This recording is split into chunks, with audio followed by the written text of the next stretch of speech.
A very good morning to everyone.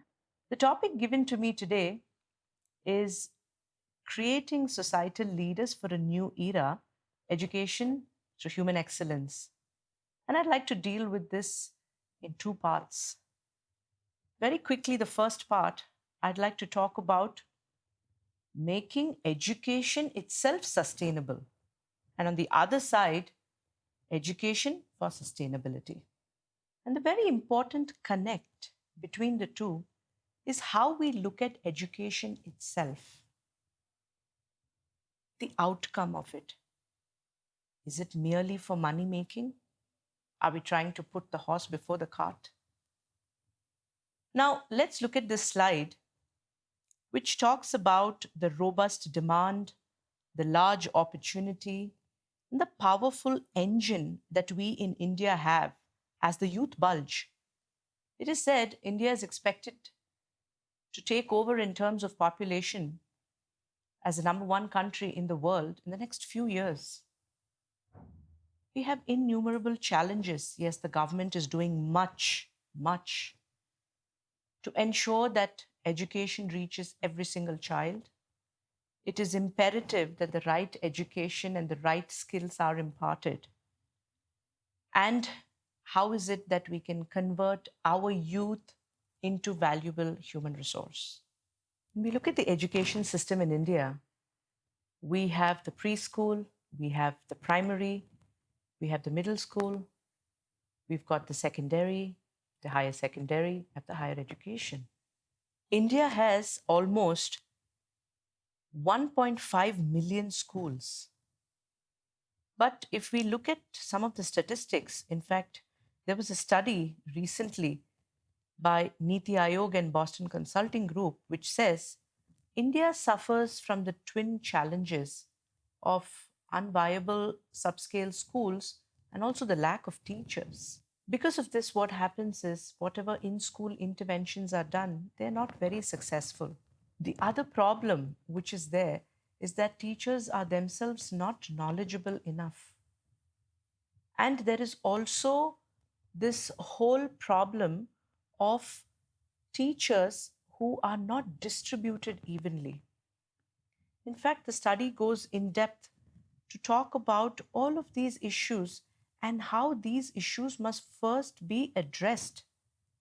Making education sustainable first. Then let us talk about creating sustainability in education, creating societal leaders. That is the next part of it, by imparting the right kind of education, what we spoke about a little while ago. And as we go higher in terms of the grades, education becomes costlier.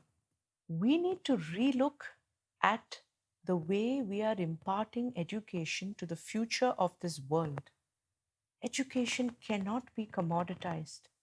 We really need to rethink about how education is the blossoming of all those qualities which are latent within a child. It is about harnessing the potential of the child. It is not about burdening the child with much textbooks and so much that is there in the education system in India today.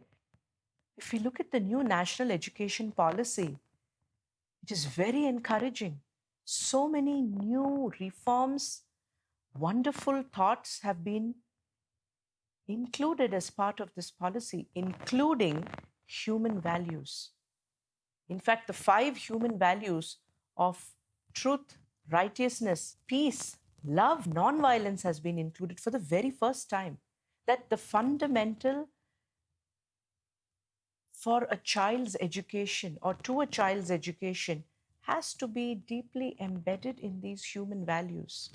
But I won't be wrong if I say that we have failed to give as many educators, to give as many teachers.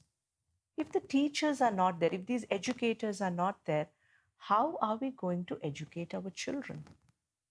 I'm sure this is not only in the case of India, this is in many other developing countries where unfortunately teaching as a profession is not given the right respect. But the fact of the matter is that there is a lack of facilities, there's a lack of access to education is lack of teachers. And this is what we all need to take notice of. If there are buildings, there are no teachers. If there are teachers, there are no students. And also in India, there's a huge problem with regard to poverty and also girl children who are forced to get married at the age of 12 and 13. So, somewhere the whole goal of education has got diluted. It is about instant gratification. Let me give you an example in India what's happening.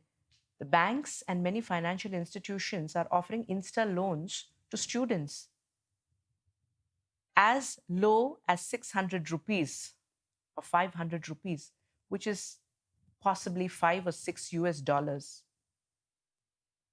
Forget India, take the United States, for example. Student debt today, as per the latest Forbes report, is 1.6 trillion US dollars. And imagine a society where children are filled with gratitude rather than the pressure of debt, student debts, and rather than the pressure of studying. It is about the joy of learning. And that is how we bring this whole thing together through the outcome of not merely money making. But what is sustainability?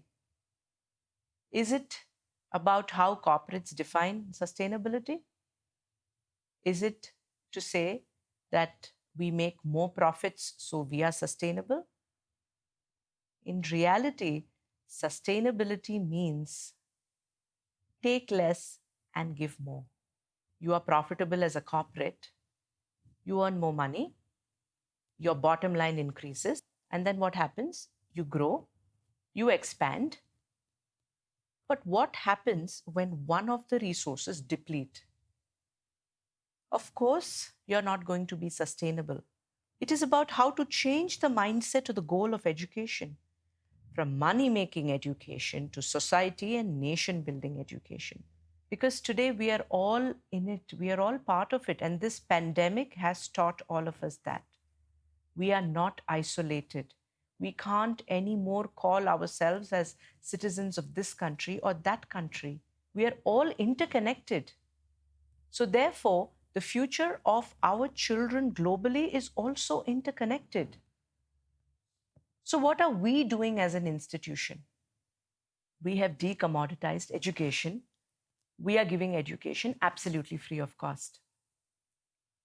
We're giving access to education. We are opening institutions in the rural hinterlands. So children don't necessarily have to move out from their villages, or they can well be within their districts. They don't have to move into cities or spend that kind of money to move into cities. We're creating teachers, we're creating passionate teachers because these are the children who have received free education. And we've inaugurated a university in the rural hinterlands.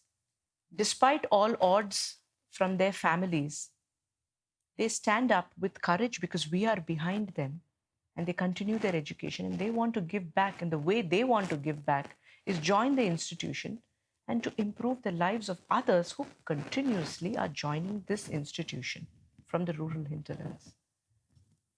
Only then can we look at creating a sustainable future.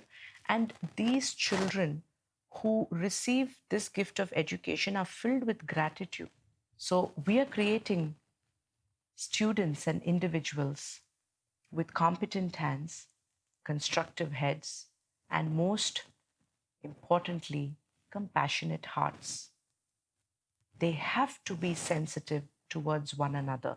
They have to be sensitive towards the society. And this is how we will be able to create societal leaders for a new era. We have to change the way we are providing to the youth. We have to sensitize them towards self control. So, money is the means, and money is definitely not the end. These are the basic fundamental values that we must teach our children. When we don't provide access to good and free education, how can we even think of a future which is peaceful, which is rightful, and which is sustainable.